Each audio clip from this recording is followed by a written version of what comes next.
নদী এআইডি থেকে আপনি লিখেছেন কিভাবে দোয়া করলে দোয়া কবুল হয়।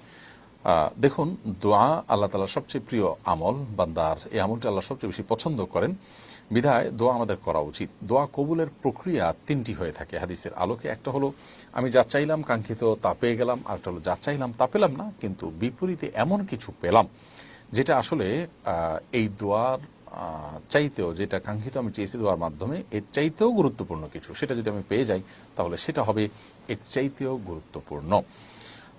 হতে পারে আমি আমার জন্য একটা জিনিসকে ভালো মনে করে আল্লাহর কাছে চাইছি, আল্লাহ তাআলা সেটা না দিয়ে অন্য একটা জিনিস দিলেন যা আমি আসলে চাইনি, অথচ সেটা আমার জন্য আরও বেশি ইম্পর্টেন্ট। এরকম অনেক সময় আমাদের দোয়া কবুল হয়।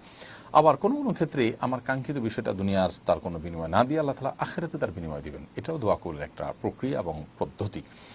তো সব ক্ষেত্রেই আল্লাহ রাব্বুল আলামিনের কাছে বান্দা কল্যাণের আশা করবেন এবং কখনো নিরাশ হবেন না। দোয়া কবুলের শর্ত পূরণ করে দোয়া করলে ইনশাআল্লাহ দোয়া কবুল হবে, সেই ব্যাপারে জোরালোভাবে তিনি আশা রাখবেন।